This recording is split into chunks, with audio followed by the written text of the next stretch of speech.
not played the bloody music. Do you know what? I get sick of this. Right, hang on a minute.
There you go.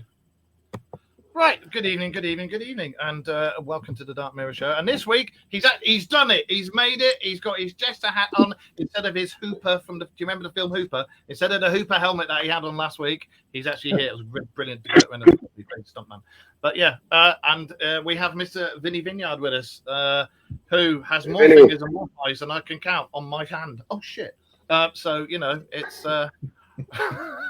And of course, we have Mr. Wayne, who is down the bottom end of the country from here. And we have the beard that rocks over there in the corner there, Mr. Josh Miota.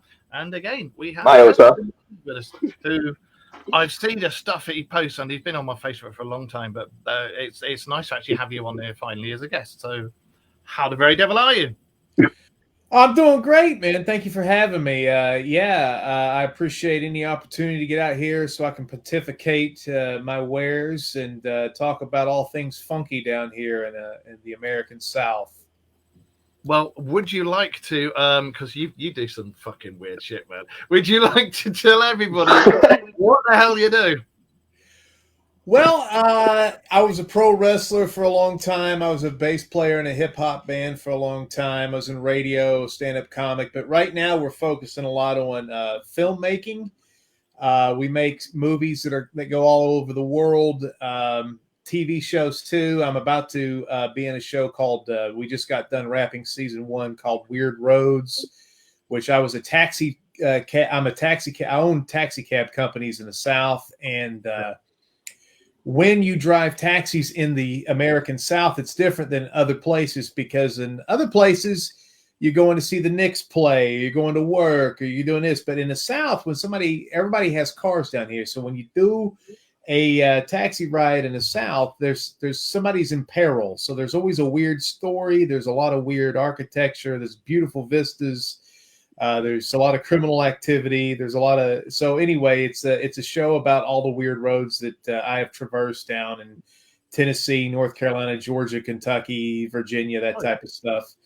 And some of it's paranormal too, because I'm a part of a paranormal team called Wrestling with Ghosts. And we just did a pretty big adventure last month. It was something that was a big deal for us, because none of us I'm a city guy from Baltimore, Maryland. And I don't like hiking, and none of my crew are avid hikers. But we went to the most remote city in the East Coast, which is a ghost town now, to do a paranormal investigation last month. And we missed Hurricane Helene by mere 30 hours. We would have been underwater where we were. And that was the hurricane that hit last month that wiped out North Carolina, Tennessee, a lot of Georgia, and Florida, which is unprecedented to have a hurricane hit North Carolina like it did. But pretty wild. Well, then you could have had a really different show. You could have a ghost hunting show with storm chasing. Well, or a ghost hunting show that featured us as the ghosts. Because I think the water rose 21 feet, and the city, the remains of the city were right next to the river. So we figured it out. It was 21 feet is over 2 stories, and we would have been on the roof of the house, the one house that remains in Proctor, North Carolina, and we would have not done well. I'll tell you that much. Yeah, it's a good job you missed that then. Bloody hell. Yeah, it was crazy. So what was your wrestling name, and what did you wrestle in? Funkmaster V. I wrestled Tennessee, North Carolina, Chicago, Illinois, Georgia, Virginia, just kind of the just as an independent wrestler. I wasn't on WWE or anything. There was, I don't know. I did it more to promote what I was doing in other avenues, but I had a lot of fun. I did it for many, many years and got some crazy stories out of that too. You're going to have to tell us a few of those now. Now you've said that, you do know you're going to have to come out with a few of those things. Well, I mean, wrestling is wild. I mean, I'll tell you something that I enjoyed being a wrestler, and it had benefits too. I remember I was in a litigation with an insurance company. I had a house that burned down, and my father-in-law, who hates me and his own daughter because he's an asshole, he told the fire inspectors that we set arson to our own house, and it delayed this insurance claim by over a year. We lived in a hotel for a year waiting for this thing to finish. So there was one day I was on Facebook and I put something like, everything's going great with my life right now. Everything's good.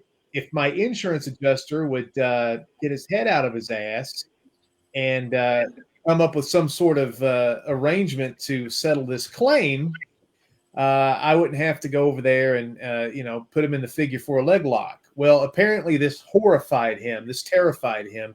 And it also, that comment delayed even more our settlement with the insurance company. So we were in this big round table of mitigation. And all these people were like, why did you get on Facebook and say this about the public adjuster or the insurance adjuster and stuff? And my attorney at the time was like, whoa.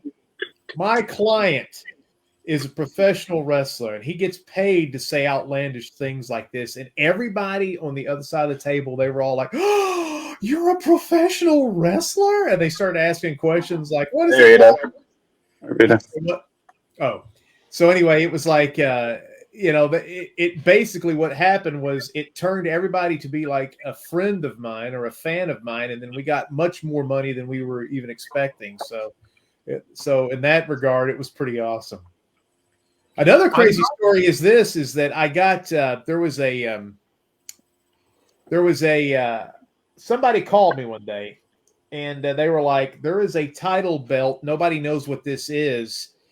And would you be interested in looking at it? And I said, sure. And they were like, you may want to buy it. And it's got tons of water damage on it. And so it's a championship wrestling belt. Yeah. And they said there's a guy who wants to buy it, but everybody in this area hated him. He's kind of a guy, like he would steal money from, like he would run a Christmas promotion for his wrestling league. Yeah. And like he would take all the toys, like people would bring toys to get in and he would just steal the toys. And he would say like he would give it to other people. And he would also, like, if you were doing a show to like benefit juvenile diabetes, he would set up next door to confuse the people and to cost you money, even though you're trying to do something charitable. He was a Grinch. Yeah, he was a cancer on the local wrestling scene, and this person hated his guts. He said, this guy is going to give me $200 for this belt. And I asked my friend, I said, who does this guy hate more than anybody else? And he said he hates Funkmaster V. He goes, well, I'd like to give Funkmaster V this belt. Long story short, I get this belt for free. It's got water damage on it, and nobody will tell me what it is. About 3 or 4 years later, a friend of mine who was a belt maker out of Indiana saw a picture of that. He goes, wait a minute, what is that? And I said, I don't know. Nobody will tell me what it is. I think there's a title belt that in Knoxville, they threw off the Gay Street Bridge into the Knoxville River. And it's got a lot of water damage. And we think it's that thing that Ronnie Garvin did. And he goes, would you care to ship that to me and I'll pay you back and let me look at it? I said, sure. About 2 weeks later, he said, I had a friend from mine in California came out. He goes, what you have there is the only championship belt that has been missing for years and years and years. And it's the only belt that Hulk Hogan had that nobody knows where it is. And he goes, that thing is extremely valuable.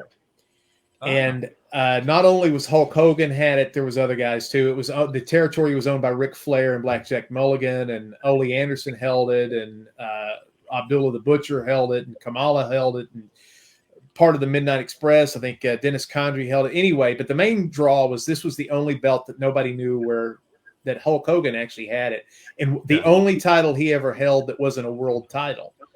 And so I sold that to a Canadian a few years ago for 5 figures. So that was pretty awesome too.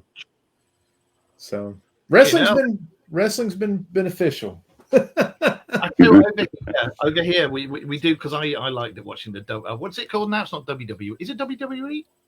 I think so. Yeah. Like watching it over here. I mean, I did kickboxing for years. I used to teach it, and I was British lightweight champion. Then I was British cruiserweight champion. But these days, I'm built for comfort, not for speed. Wayne's an origami champion, and Josh down there, he did MMA, and he's a shadowboxing champion as well, ain't you, mate? So and his beard is a champion. His beard will kick your ass. You gotta watch out for that. I just wanted to go back to Chuck Norris taught me how to grow this. What are you on about? Chuck Norris that's the only thing Chuck Norris is scared of is your fucking beard, mate. That TV show that you were on about, you just done about the taxiing. Now, I've worked in taxiing for years. I used to work for a massive company in London called Addison Lee, and I used to do the logistics and stuff. And then I came down there up here to Yorkshire, and then I was a taxi driver myself for a long time for children with special needs and all this, that, and the other. I've never heard of a TV series like that or anything like that, and I find that so intriguing. Really, really intriguing. I like the idea of that. Can you tell us a bit more about that if you're allowed to?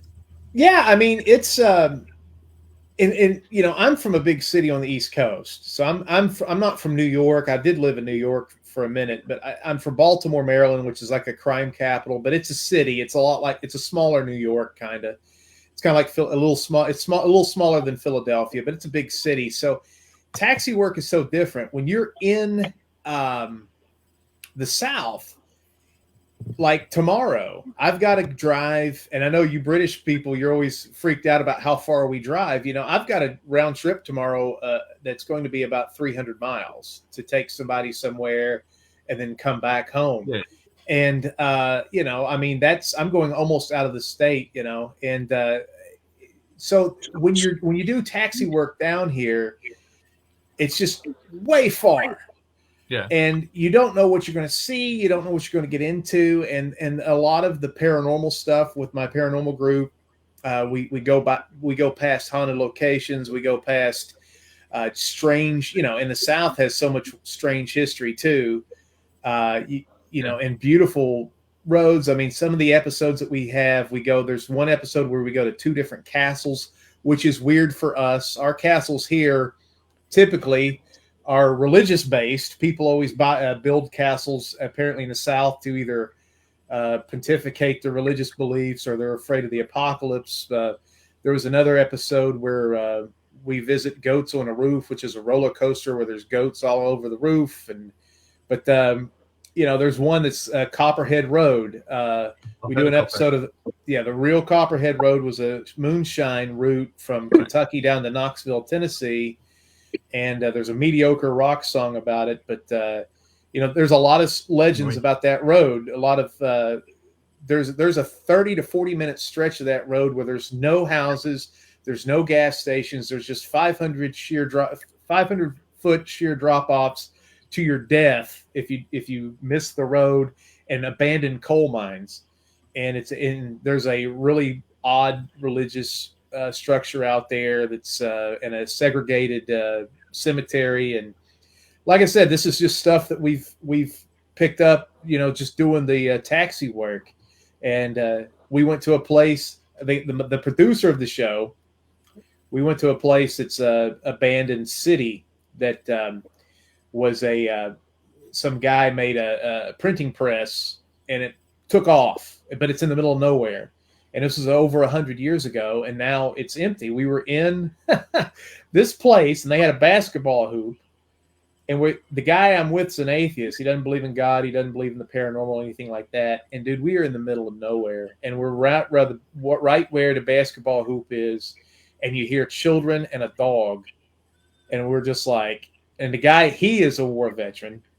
Yeah. And he's like, I've been in the Iraq War. He goes, this is probably the second creepiest place I've ever been to. So, and then there was growls and stuff inside. We went to the mansion part of it. And So it's basically a lot of urban exploring. There's some urban legends. There's like some paranormal stuff. There's some personal testimony about how I've been shot at and saved people's lives and stuff like that. So it's a cornucopia of a lot of different little stories and stuff. But it's very scenic too. It's the South's beautiful, and you can see a lot of really cool buildings, a lot of cool vistas. I like the houses down in the South. What do they call them? Plantation houses. Yeah. They all with the front bits with the balustrades and everything. They always look really cool. And I'm yapping far too much. And these two, who normally talk the hind legs off a donkey, have been very, very quiet. So I'm going to let them talk away now. Gosh, shit! So talk. But that's because you asked Vinny to introduce himself and tell us all about what he does. I know. Right. I'm just. No, you see, you set the question, you have to expect the answer. Now listen here, gobshite. You wait till I see you. I'll box your fucking ears. Right now, I'm going down to see Wayne. In when is it? 12th December, isn't it? 12th of December. Yeah, 12. Because we're off to Germany for a few days. Me and the missus for the Christmas markets, and Wayne's letting us stay over and looking after my car and everything. So we're going to come down there and see him. But yeah, because you guys, have you ever like Josh? Have you ever heard of anything like that? Because I haven't. No. Yep.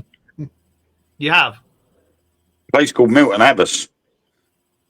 It is literally like really weird. It's like a ghost town. It's all these old 400-year-old cottages, but there's only like a small handful of them, and you literally blink and you're through the other side of the village. Is that down in Dorset?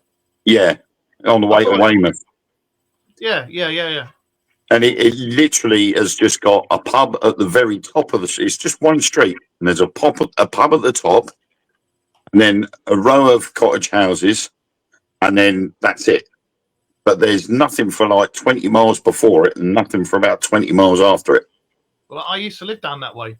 That's why I said as soon as I heard the name Abbas, you can hear it when we start talking like that. We'd be down Somerset, you see, because I lived down there for 20 years. And as you know, my eldest daughter's down there. And that's funny. You were talking about the 3-hour drive. It's a 5-hour drive from where we live to where my daughter lives. And it's 4 hours from where I live. No, it's more than that. It's about 5.5 hours to where she lives. It's 4 hours from me to Wayne. Because we're like a sort of like 3/4 of the way up the country on the right-hand side, right by the beach. And my daughter's down in the bottom left-hand corner of the country, down in Somerset. And Wayne's on the right. You're near the beach as well, actually, aren't you? You're sort of down, look at London, look to the right, and then that's where Wayne is. And of course, 17 miles away. To the world. So yeah, but I've always wanted, and we've spoken about this a few times. I've always wanted to do the Dark Mirror show on tour, where we go to America and we hire an RV and we drive the paranormal highway. Plus, we go to places like Area 51 and all that sort of stuff, and we just film it and then put that up. And I've always wanted to do that. That'd be freaking awesome. You have two like mad English guys with the beard down there doing it.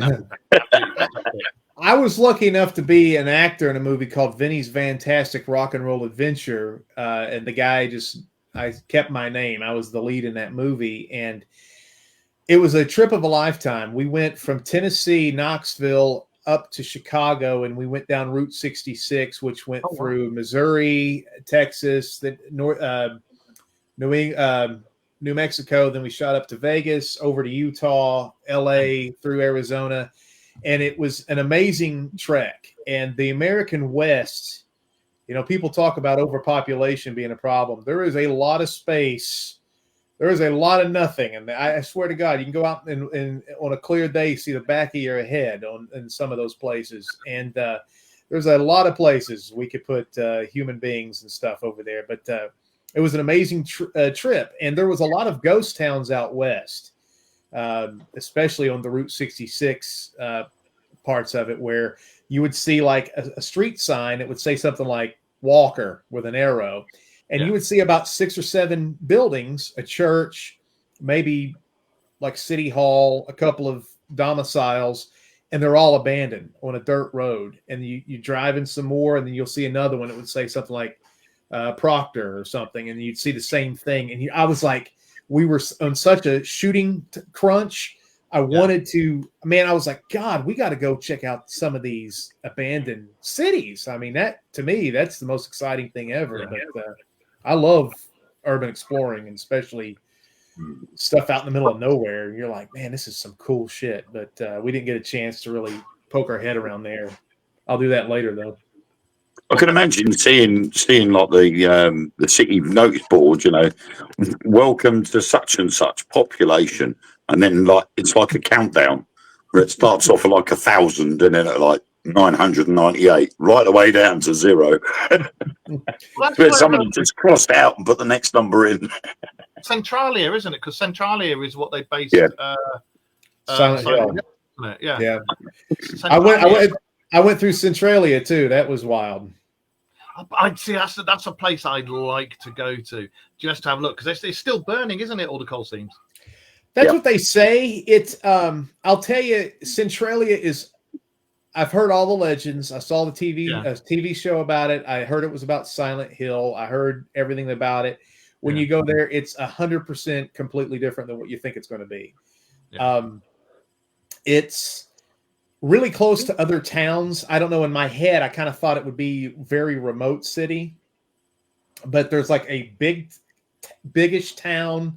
You go about 3 or 4 miles, and then you're in Centralia, and then there's another town that's pretty close to it, and there's still like 2 houses that are still there, and there are some interesting things to look at. Like there's like steam pipes that come out of the ground that lets out some of the heat from the burning. If people don't know what we're talking about, but there's somebody put something flammable on a landfill and it went into a cave system under the city and it's burning. They said there's enough fuel down there for the city to burn for 1,000 years.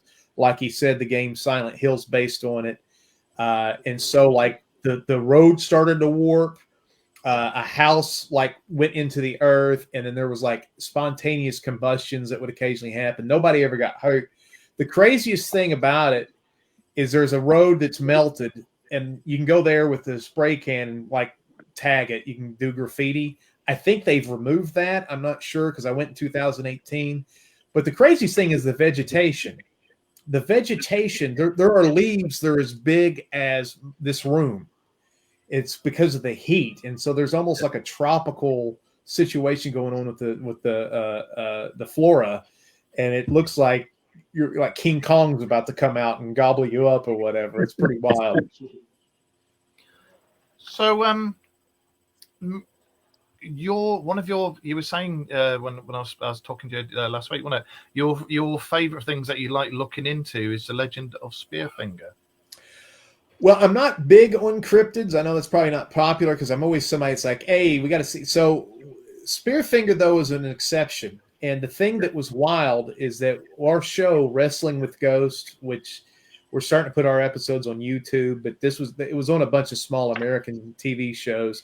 3 wrestlers and a paranormal dork would go around, and we would use humor. Our mantra was that we would flirt with the girls, tease the kids, and joke with the dudes, and we would get amazing evidence. And it's true. It was it's crazy the kind of stuff that we caught. Well, we live in most of us live, we're kind of spread out, but most of us live in a place called Gatlinburg, and Gatlinburg is the second largest tourist attraction on the East Coast. It's kind of like amusement parks and go-karts and all that kind of stuff, pancake houses and stuff, and Dollywood and musical shows. It's like 27 miles. It's like basically Las Vegas if Las Vegas was ran by Baptists, if that makes sense. It's kind of what it's like. And people love it, and they go down there and they kind of like, oh, look at all this kitsch hillbilly stuff. And so we're around there, but there was a period of time in the Great Smoky Mountains, which is the most visited national park in America. It's beautiful, and there are all these trails, and there's all these like conscientious objector camps and Indian burial grounds and paranormal locations. It's really cool to go and go through the trails and look at that stuff. There's a 4-star hotel with no roads to it. You have to hike to it. It's crazy. It's a wild place. Zany is the word I use. But there was a period in about 16 months, and I forget the figure, it was either 12 or 20 people died by falling trees in the forest. And that is an old moniker of a Cherokee legend named Spearfinger. And so we did what we thought was going to be a fruitless investigation. And we found a place out there called the Nolan Creek Trail, which was considered the most haunted trail in North Carolina. And we're like, I don't know, is it like, do they rank them like the AP poll in college football? I don't know how you rank what's haunted and what's not haunted. But so we decided to do an investigation. It's real cool, too. If you're ever in America, it's another place to check out. Bryson City, there's a road called the Road to Nowhere. And it's a road that shoots out about 20 miles. It gets to a like a tunnel, and they call it the Tunnel to Nowhere. And on the other side of the tunnel, there's nothing. It turns into a trail. And there's nothing along the way. There's no convenience stores, gas stations, houses. There's nothing. It's just this shoots out. And they were trying to connect to a city that got flooded out. But anyway, and they stopped halfway through it. So we did an investigation of Spearfinger. So this Cherokee legend, and this is the thing. I'm white. You know, everybody in the United States is part Native, by the way. Ever since that, my missus is part Nellis, because Nellis Air Force Base is all to do with her family. I can't remember which Native American it is, but her family are descended from Native Americans over there, and she's a cow. She'll go outside in the sun like me. When I had hair, I used to have red hair. I used to be a redhead, so if I go out in the sun, I literally look like a killer tomato. She goes out in the sun, and she goes from being like Yorkshire, like York, how you doing, to I tell you studies that. Can I help you? She just goes chocolate straight away, and I'm like, you cow, absolute cow. Anyway, carry on. Sorry. Well, what I was getting at is ever since that Kevin Costner movie came out called Dances with Wolves, everybody's like, hey, I'm 1/16th Cherokee. You know, everybody in America got on that name. Or they're part Irish. Oh, everybody down here is Irish except for me. I don't know. We're surrounded by Irishmen. I'm Italian, so anyway. I'm actually Irish. I have an Irish passport and everything. So everybody down here is Irish. So we went into a reservation and we wanted to ask about Spearfinger, and they were very guarded because we were a bunch of crazy looking white and black people or whatever. And we were just like, hey, what's going on with this? And they were just like, why do you want to know? And we're like, well, we'd like to know. We've heard about Spearfinger, and it's part of our lore too. Spearfinger was kind of the boogeyman in the southern mountains, you know. And so we, they would tell us some things, but they were real guarded. And then I realized this isn't just their boogeyman. This has a lot to do with their culture, their identity. It has a lot to do with their religion. And even if it's not true per se, there's a lot of they explain a lot of different things with their stories. You know what I mean? And they don't want people coming in and making fun of it. And we were like, well, look, I know I'm wearing a mink coat and a weird hat, and I'm not going to make fun of it. We're going to treat it with respect. So they told us. So Spearfinger is a rock golem that can turn into a person, and she's got a very long forefinger that's made out of this obsidian, and she can mimic. That's her main gimmick. Is to mimic. If it rhymes, it's true. She can look like a grandmother. She can look like a girl you want to bone. She can look like a kid. And once she gets you off the trail, she'll stab your liver with the obsidian finger. She'll eat your liver. And then a few days later, you'll drop dead. She can knock over trees, which is why we went over there. She can throw boulders. She can manipulate nature. And they finally killed her. And when we went over there was nothing on the internet about Spearfinger.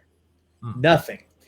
And when we did our episode and we made a movie about her called The Hike, but when we did that, you look now and you look up Spearfinger, there's all this information about Spearfinger that's happened in the last 3 or 4 years. And a lot of the artwork that people do is based on what we made in our movie, The Hike, which our actress, who was part Native, she portrayed Spearfinger, and they use her as she's a really good looking girl. But now instead of Spearfinger used to be this ugly hag, and now Spearfinger's a kind of a juicy tomato, now, so because of the movie. But yeah, we went out there, man, and we ran into something that we think is Spearfinger, man. It was crazy. I don't want to keep talking. I'm an enemy of brevity. Carry on. Good luck. Fascinated. But we went on this Nolan Creek Trail, and the natives said if Spearfinger's going to be around, there's going to be orange lights. Look for orange lights. Those are warning from the forest guardians. Yep. Those are warning lights. Well, we're out there getting the cameras ready, and we're all bull crapping and talking big noise like we always do. And all of a sudden, we capture on camera, and we all notice it in real time, orange lights. Now, we're talking about we're on the road to nowhere. We're in one of the most remote spots on the eastern seaboard. There's not traffic. There's not a car. There's no cities. There's nothing. There's no houses. It's 2 a.m. We did that on purpose. We're like, what are those orange lights about? So we keep walking down, and we're walking across. We're going down this trail, and the water is nearby. There's a stream that goes right next to the trail. Mm. Now, if you guys, I don't know which one of you guys are in the paranormal or whatnot, but there's a lot of people say paranormal activity happens around water. They can use water. I'm more of a skeptic. I'm like, I think water sounds like human voice sometimes. So I think it's easy to get confused. So you can see, so it's like, something like plop, plop, plop, plop, the water, plop, plop, plop. It can sound like somebody going, hey, man. And you're like, hey, was that somebody talking? So we kept hearing voices. And I'm just like, man. And they were all coming from over here, but then they started coming over where the water wasn't. And then you started to hear screams. Now, water doesn't sound like screams. Mm-hmm. And then you would start to hear this. And then we're like, dude, we're surrounded by something, man. And so we're out in the middle of nowhere, 2 a.m, a group of about 5 or 6 with the crew. And we're like, okay, this is getting buck wild now.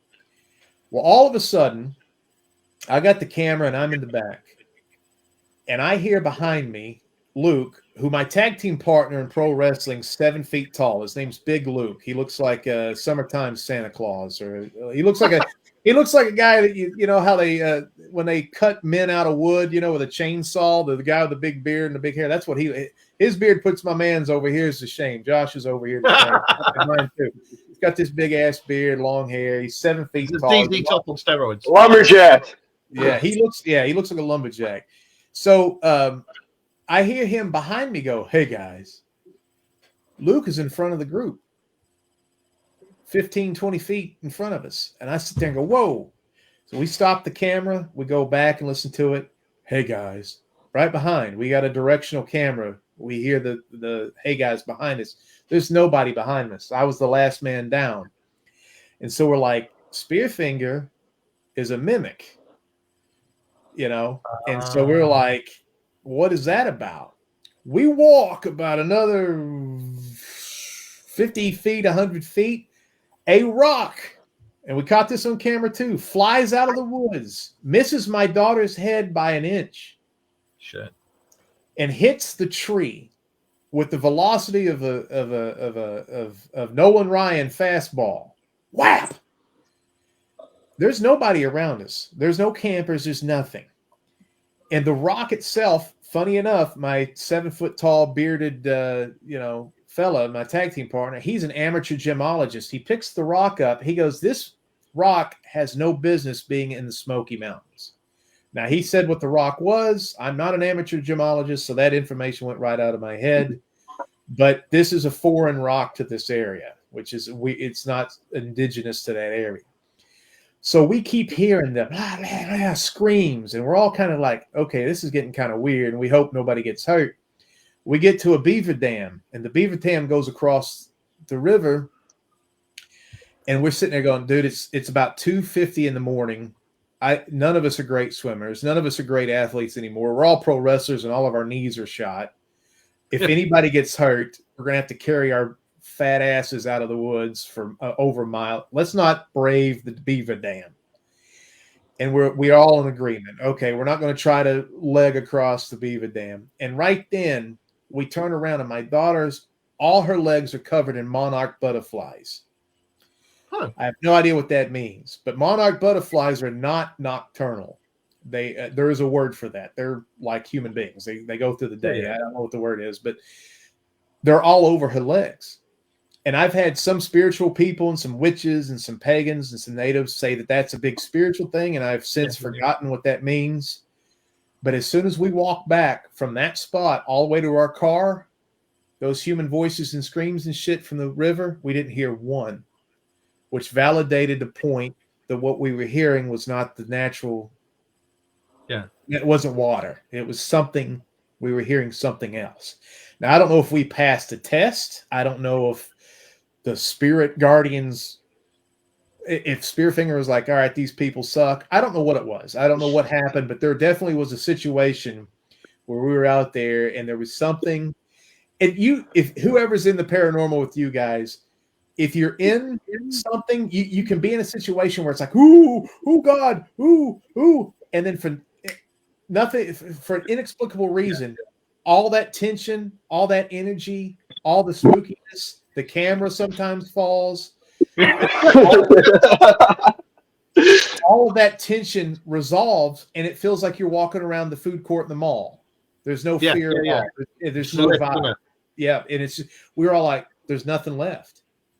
And so we went back, and then that's when we were like, this would make a really cool movie.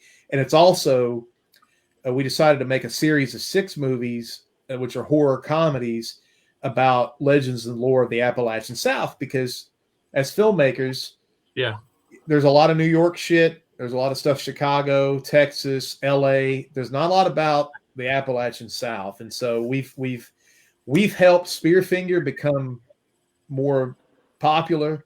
And we just did a movie about another cryptid down there. And hopefully when that starts to take off, people will be like, oh, wow, that's a really interesting story about this particular part of the Smokies. And we did a movie about religious dogma and stuff like that, which is real bad in the South. And so, we started to showcase that stuff. But, Spearfinger is is something that's on the rise as popularity is concerned, about people going down and wanting to check it out. And we also, when we went, I was telling you before we got on the air, I just did that investigation in Proctor, which is that remote city that was flooded. That's part of where she tread too. She walked through Proctor, that area. So we went down there to see if we could revisit her, which she didn't make an appearance this time, but other things did. So it's weird because like the setup with myself and Wayne and Josh and everything is like we have our own team and that, but I'm still paranormal, but my forte is like ufology and cryptozoology and conspiracy. Josh is a mixture of all sorts, really, aren't you? Wayne is like, he's predominantly paranormal, aren't you? As in ghosts and ghoulies and things that go bump in the night. But we had a thing once. Have you heard of Rendlesham Forest over here in the UK? Yes. Right. Wayne and I went to Rendlesham Forest, and we had a similar sort of thing. We were filming for a thing, and in the break we're filming, that some of them went off to go and get some more lights because we were right where the UFO landed, where the monument is, and everything. And we were just taking a break, and we were looking at, and we'd seen three UFOs we saw that night, wasn't it? Because six in total. Was you it? saw 6 what? Yeah. When you're there, But and you can see that it's like it's a copse, and you're right in the middle of the woods, and it's a circular clearing, and it's where the UFO allegedly landed in one of these places. The meeting that was held in a field just further down, but when you look up, it's completely circular, and it's clear skies. There's no light pollution, nothing. And I remember the 3. Was it 6? I remember there was 3. There was two sort of went from west to east at an angle to each other. Yeah. Then there was the 2 either side of the clearing, just above the tree lines. Then there was the one that in the easterly direction went from south to north, but it sort of did a little wavy pattern. Yeah. And then there was the one that just sat right above us. Oh yeah, well I was about to get to that one. Yeah, and we were there, and we were taking a break, and we're looking up, watching all this going on. And every time a UFO went over, you can tell it's a UFO because it's different light. No, there's no fore and aft lights, no starboard, nothing like that, and it's always like a weird orange light. And then within a few seconds of it going, wasn't it? A fighter jet had been scrambled anyway. This jet went fuck off straight after it. What got us more than anything was we checked on the FAA website. Obviously, their radar indicates whether there's military aircraft or civilian aircraft in the area. And none of these objects were showing up on the FAA website. Yet, after the last one that we saw, which Mark took a photo of, and that then disappeared in an easterly direction, 2 F-15s from RAF Lakenheath, which is just down the road, came over in the same direction. And they showed up on the radar. Now, this big one, no, we didn't hear it arrive, did we?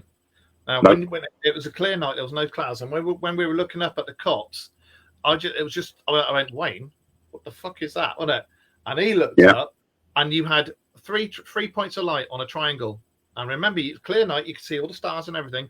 And this triangle that was there was no stars inside that triangle, and there was 3 bright pinpricks of light. And nothing inside it, and I was like, "What the fuck?" And I was like, "Wait, what?" And he's looked up, and the others who were there with us are like, "Oh my god, what the fucking hell is that?" And actually, we managed to take a photo, and it's on our Dark Mirror show. If you look in the photos there, cool. You'll be able to see it, and that's the actual photo that was taken that night. We never heard it arrive. We never heard it go. We had the MOD police watching us because of whatever the hell was going on. And then the others who came back with the cameras, we were like, guess what you just bloody missed? And they missed the whole lot, and they were not happy. And they were cursing us. Oh, man. It was almost as if they knew something was going to happen that night, because when we first got there, we went to the East Gate, which in the original sighting back in the 80s, they were seen from the East Gate. So we went to the East Gate and started filming the introduction to our episode. And this white pickup came down, and 2 security guys got out of the truck and stood there watching us. Then we moved down to the other end of the runway on the main road, and they followed us down to there, and they stood there watching us. And then as we walked off down the footpath, which leads to the site, they'd obviously gone back. But during the course of that evening, we kept hearing footsteps all around us, but could not see anybody. And they must have known we were coming. Is that a UFO hotspot? Like people go there? The UK's Roswell. It's what? Yeah. It's the UK's Roswell. So you go there, let's say 100 times. How many times do you think you'll see something that you couldn't identify? Out of all the times we've been there, we've only ever seen it that once. Yep. Okay. And you've been how many times? 3. Okay. I've been about 4 or 5 times, but the problem is there used to be old settlements there. It used to be just down the road from there's an old Saxon burial site. So there used to be settlements around that area for the best part of 1,500 years, maybe longer. But the forest itself was known to have witches in, and strange satanic rituals were taking place around that area as well. So there's always something goes on there, whether it's with UFOs or with spirits and ghosts. You know, there's always something happening there that you can't sort of pinpoint. That sounds fun. It's weird when you look at the people who go to the same place and they go to the monument. Hardly anybody ever sees anything, do they? It's normally more the spooky stuff that goes on in the forest. They don't normally see the UFOs, but we saw the UFOs and managed to take a bloody photo of it, you know. That's awesome. Well, one thing I got into recently too that you guys might be hip on, and this is the thing that I like. I like doing the Wrestling with Ghosts show because I think it creates a scientific, even though it's comedy based and we're pro wrestlers and stuff, it's a scientific, at least, documentation of these human beings experienced this, and they did not have an explanation for it. Now, a third party could come in and go, well, this was probably somebody breathing in the mic. This wasn't, whatever they want to say. But at least we're saying this is a record of a paranormal incident. And that's what I like kind of doing. Now, we got into something. One of the main girl on our team, Candy Thompson, she lives in a really crazy part of the United States called Tabor City, which is near Myrtle Beach in South Carolina. And it's flat and barren, and you could see a road go for miles. Well, she said there's a road down here in the middle of nowhere, and you can on Causey Road, and there's a thing called the Causey Light. The craziest thing about the Causey Light, the Causey Light has no story. Normally, it's like there's a train and it killed a bunch of children playing marbles on the tracks, and now there's a brakeman with a lantern going, "No, children." There's no story. But we went down there on a lark, and we're talking about 7-8 hour drive to get down there. Yeah. And lo and behold, we see the MF. And so we're like, okay, that's a car. Well, there are no cars. So the thing that I like about a ghost light, by the way, when you see a real ghost light, it looks different than a light that a human could produce, like a flashlight or a spotlight or something. But here's what I like, because I like talking to people that don't believe in this stuff, and they think people in the paranormal stuff they're losers or whatnot because we believe in this stuff. I will do. Like Ricky Gervais, your guy. Yeah. I like Ricky anyway. But anyway, it's like the thing about a ghost light is like that's either a ball of light floating 20 feet off the ground, 300 feet away from us, just this ghostly ball of light, or it's a crazy ass MFer with a weird light in the middle of nowhere waiting for us. What is creepier? So whatever it is, it's creepiness personified. It's like a little horror show. It's either an inexplicable paranormal light that nobody knows what in the hell it's doing, or it's just a crazy guy with a hook for his hand and he's wanting to kill children or something. I don't know, but like to me, it's a good way to get people into the paranormal. It's like a baby step. It's kind of like if you're trying to get somebody to eat sushi and you're like, well, hey, this eel is barbecued. It's not raw. It's a good way to kind of get them into the sushi world. I think ghost lights are fun for that too, but there's nothing quite like going out there and capturing that. That's why I brought that up. Like you guys went to the UFO Disneyland and you actually caught something. That's got to be. That's like winning the Super Bowl. That's like winning the World Cup. Well, it was pretty much that way. And when Mark told me to look up, I looked up and saw it, and I dropped my phone. So I'm like, oh shit. I will say it, Catherine. Don't worry, I will say it. As you can see by my name up there, I'm known for going aliens rather loudly. But it's like all this stuff when they turn around and say, "Oh, it's ball lightning, it's this and it's that," and you look at me and you're like, "Fuck the bollocks is it?" And because we've got the same things over here. They used to be called will-o'-the-wisps and things like that, and when they were seen in the woods and things. But yeah, they're well known all over the place. But you'll find that a lot of these lights are near where alleged doorways are, where the Fae people come in and out. Because there's doorways all around the world. Like in Ireland, you got the High Brazil was the island just off Ireland where the original Fae kings and queens, the Tuatha De Danann, came to Ireland and did all that lot. But there's doorways everywhere. But you'll find that in every culture around the world, or any legend, you'll find it. There's always these lights seen near these doorways. My own personal thing is, if these lights are being seen near these doorways at certain times, does that mean that the doorway is actually active and being used? Is it some type of energy that's being used to open the doorway up? Well, when we did we captured this on our episode of Wrestling with Ghosts, which is on YouTube. This one's on YouTube. It's called the Causey Light. If anybody wants to check it out, it's and again, it's not the best. It's not. It doesn't look like Emmy award-winning BBC One footage. Everything happens so fast that it's kind of like herky-jerky. Like, oh my God, there's the Causey Light. Like we didn't have time to set up. So It's still a good episode, though. It's great. I think it's a great episode. But when the light happened, so we were trying to disprove it like we do. Like, we're like, okay, we think it's a car, even though we're on a train track and we're in South Carolina and it's straight as an arrow for miles. Yeah. And it's like those old pictures, all the perspective. I mean, that's where there's no hills or nothing. So we get in a car and we're trying to replicate that light. And dude, it's terrible. The headlights of a car are way much brighter than this thing was. It illuminates all of nature. This thing was just an orb that did not illuminate any of the trees or nothing. It was just this orb out here. It wasn't a light. And so when we went out to this orb, to piggyback off what you're saying, Mark,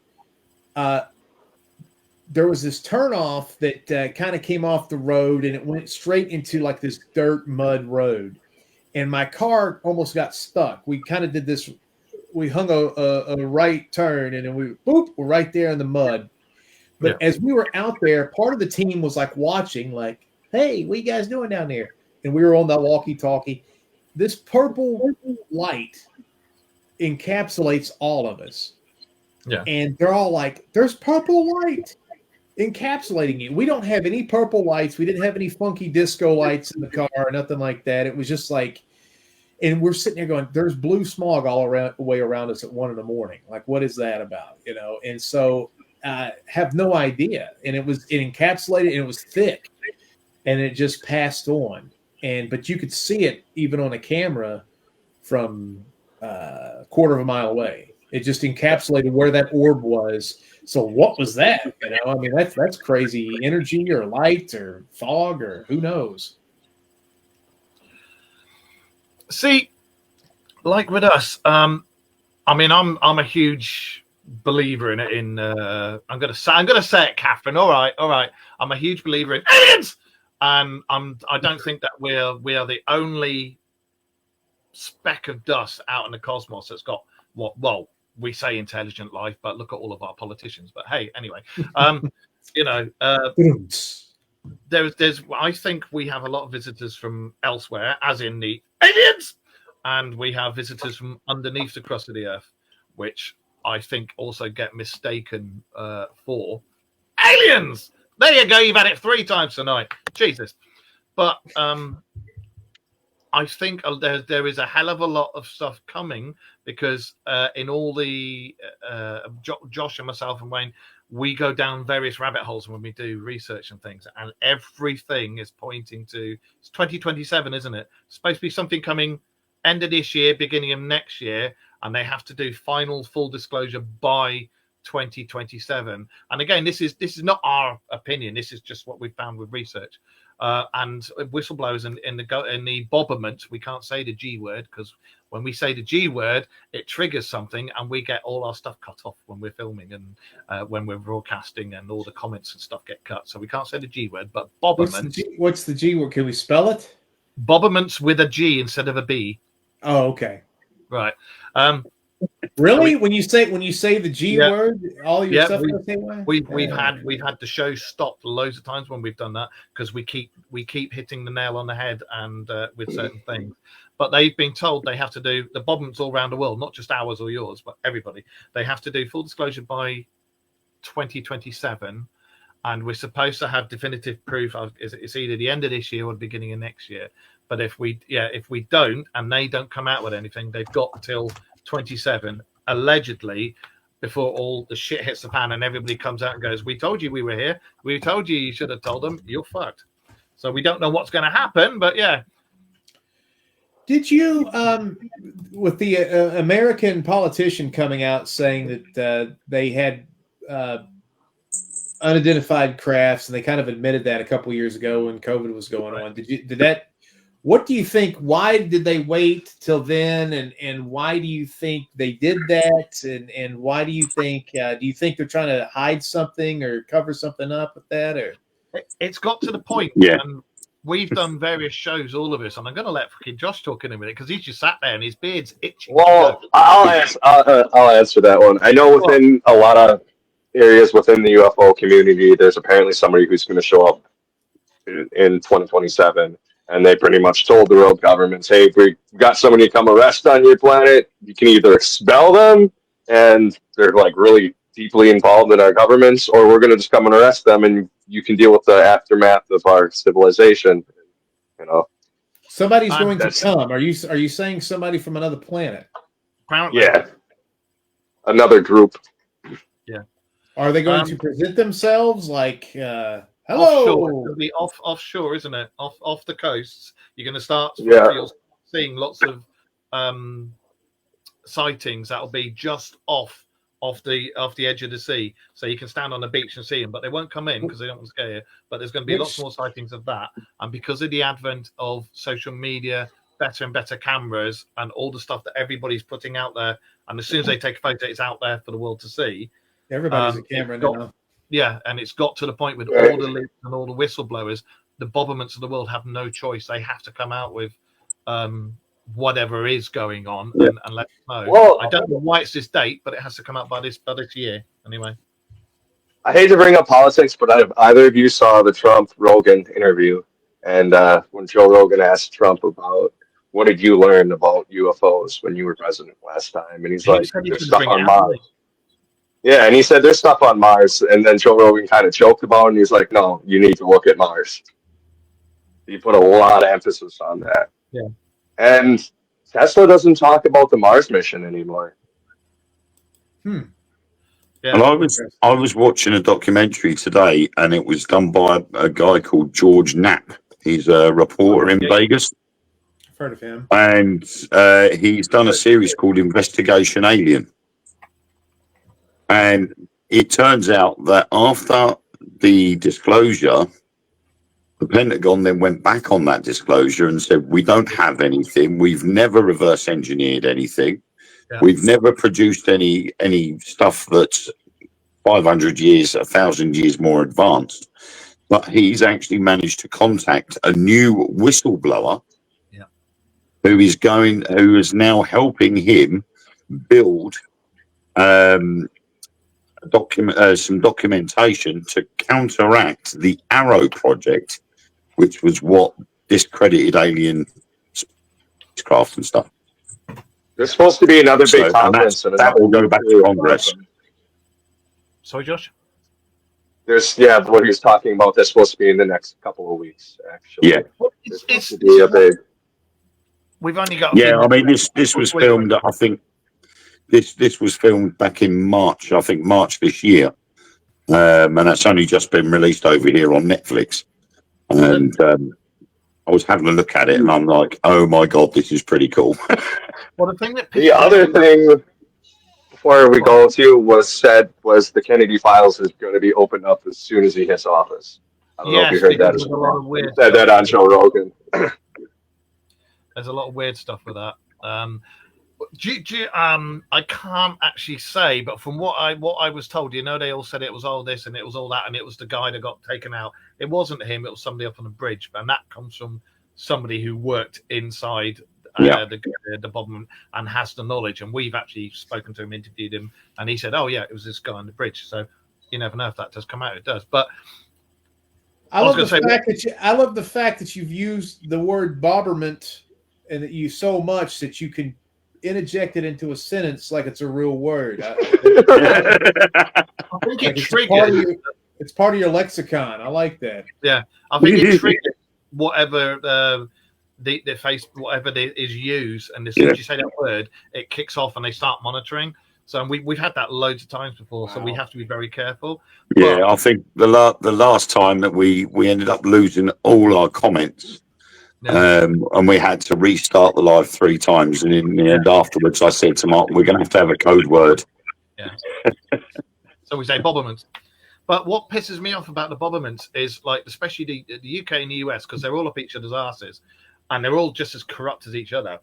But the fact that they go, Yeah, do you know what? Gosh darn Dingley done it. I say, yes, he's right. He's right. There are aliens. Yes, we have got them. Yes, we've known about them for years. Look at the Renaissance paintings. You will see all the proofs that you need. Everything is all there. And then they go, yep. And then they went completely backtracked and went, no, don't know what you're talking about, mate. Nah, fucking, there's nothing here, mate. Don't know. We're on our own on this bit of rock in the middle of bloody nowhere. And they completely backtracked. And literally the world's gone, fuck off.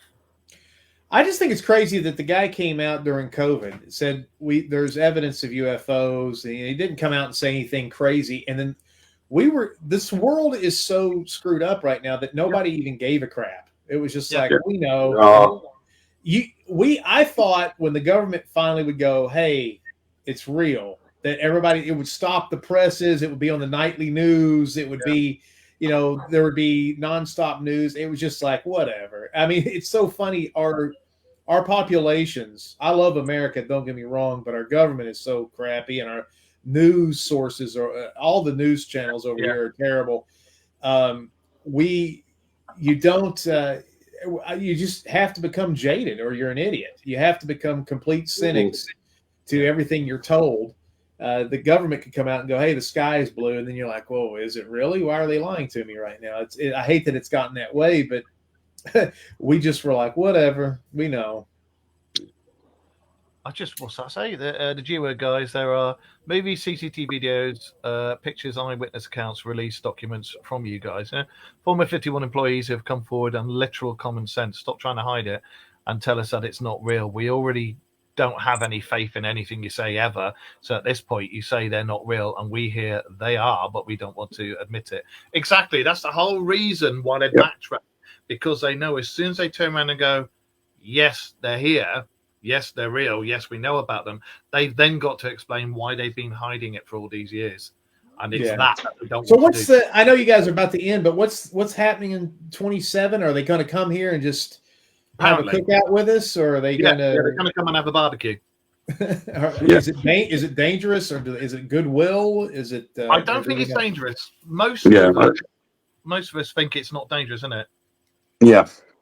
The belief system is that when they arrive, they're going to stop their ships over large bodies of water, so as not to alarm the general populations, and so that everybody can see them and see the ships, and they'll stay there for a little while, and then they'll introduce themselves. But we've been saying for years that we're being drip fed the information, so that when it does happen, it won't come as any surprise. And what we're going to do, we've got ambassadors for the ufology world, as in the Dark Mirror radio show, guys. Because you got me, who's part alien, with the C3PO metal leg as well, and then you've got Wayne and his magic lights that hang up in the air, and then you got Josh's beard, and so we're all going to go to the coast. We're going to have Josh's beard there as well, and then we're going to go, all right, guys, come on, let's go and have a cup of tea. We'll sort it out. So are they going to be all over the planet, or are they going to be in the UK or America? All over. Yeah, again, it's not what we say, because we're quite level-headed and we don't believe every single thing that comes out. But this is research, and you know yourself, you don't do research through mainstream browsers because you won't get the research. This is channelers, mediums, psychics, it's the whole board, all the rabbit holes. I mean, Josh's own show is called Down the Rabbit Hole. You know, Lost in the Rabbit Hole. Lost in the Rabbit Hole. I thought that was your second. But you know, it's when you go down there in it, and Josh will tell you, when you start doing the research, you know yourself, you go down there and you follow one thread, you will find out so much stuff, you know, and you do get the old. I mean, the most bizarre thing I've ever heard was Bigfoot is actually an alien, and this is a prison planet, and all the alien and all the big feet were put here as prisoners, and fuck off. You know, but have you ever thought? I don't know how much time you got, but have you ever thought about why we are the only species on the planet that can't exist out in the wild? We can't swim. We can't stay in cold environments. Oh, we have covered that. The sun burns our skin. We're not from here. Yeah. Okay. Yeah. I've heard that too. That we're not really from, because everything else on this planet you could just live outside nonstop, no worries. But we can't. Well, it's supposed to be ourselves, octopus and squid aren't from here, and the reason that they say we're not from here is because you got the golden blood ratio and the whole thing that we have to have this type of skin to be able to survive, but to go out in the sun we can't, we're knackered, you know. And again, you look at because again this goes back to the Anunnaki and the legend of them saying that they took the native hominid and then put their DNA in us and made us, but that's where our part of alien comes from, is from all Anunnaki means is traveler from space. So it just means that whatever they were, or whatever the Anunnaki were, wherever they came from, their DNA is in us, and that's why we have all these problems now, is because we get sunburnt and everything. That's in Genesis too, man. Yeah. And Enoch, that's why it's left out. Yeah, it's the sons of God came down and made sweet whoopee to the beautiful virgins, and no preacher ever talks about that verse, because it's like, what does that freaking mean? So, well, they called them the Nephilim and tried to make them out as demons, and they weren't. They were just, you know, they were part. They were the same as us. They were part alien and part us. So they, in real terms, they were 3/4 alien and 1/4 hominid, because we came out Homo erectus, with the alien DNA in us, you know. So, you know, hey, Homo erectus. The only thing I wish that the Anunnaki had done was give me a bigger penis. I'd have loved that, but they didn't. So fuck you, you know. But apart from that, yeah. And that explains a lot of the stuff that's on here. Is it's coming through doorways, it's come from elsewhere, but they've got till 2027 to explain me, Josh's beard, and something about Wayne, but I can't go into it because it's a medical thing and he's got some cream for it. But yeah, that explains that. Beautiful. Would you like to come on again at some point? Yeah, I'd love to. In fact, you guys are hip on this shit. So next time I come on, I forgot to even mention this. There is a book called the So Joanna book. Now look that up. It's SO space JOANNA book.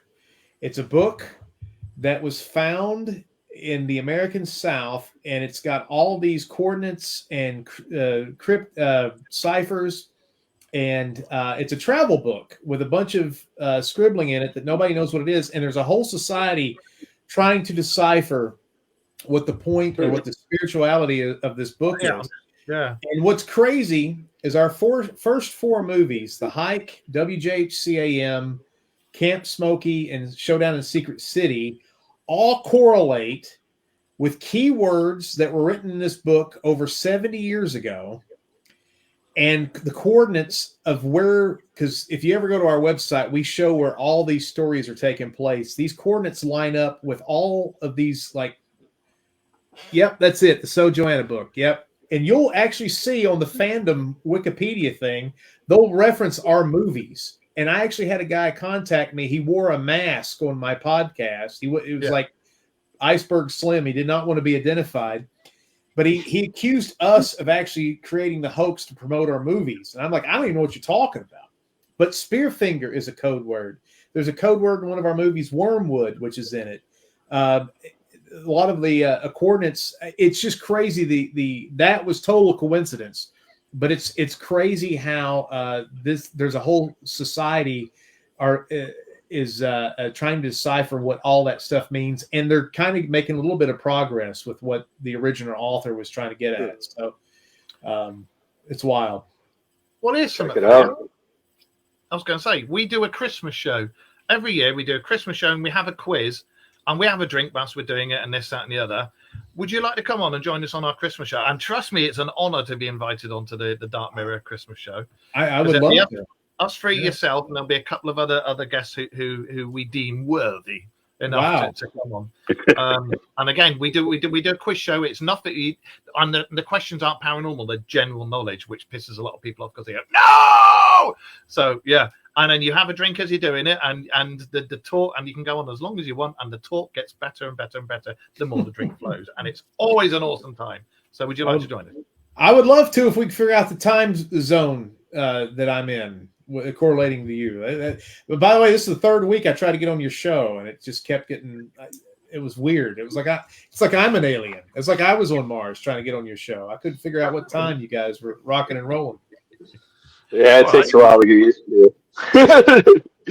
Well, like I say, Josh is our man across the pond, and he. I mean, it's a different. Whenever we have guests on, it's different because Josh normally tells us what's going on over there and this, that, and the other. But like I say, it's been amazing. Do you know the film Critters? Do you remember Critters? I do. Yeah. Yeah. Look at Josh's beard. Look at Critters. The film. There's been no more versions of Critters around, and I've just seen Josh's beard, and that's all I'll say. Well, shave now, Mark. Thanks. So, yeah, if you'll join us again, that would be absolutely brilliant, mate. I would love it. It's been an absolute pleasure to have you on the show, Vinny. And yeah, I'm definitely going to have to go because somebody's going to be hopping mad that we've gone into their time. Yeah. So I would like to say thank you for joining us, Vinny. Nice meeting you. And you too, as usual, a pleasure. Everybody who's been joining us out there in YouTube and Facebook and Instagram and everything else, thank you for watching us, guys. We'll be back next week. Remember, keep your eyes to the skies. If you see anything, message us, any of us, or email us. And if you look, you'll see the email address going across the bottom there. And you can message myself, Wayne, or Josh. Keep your eyes to the skies, keep it real, and we will see you soon. And aliens! And any messages from anybody else? Nobody? Enjoy the rest of your week. Happy Veterans Day. Okay, then in that case, I will say shalom, Jackie, and see you soon. Bye-bye.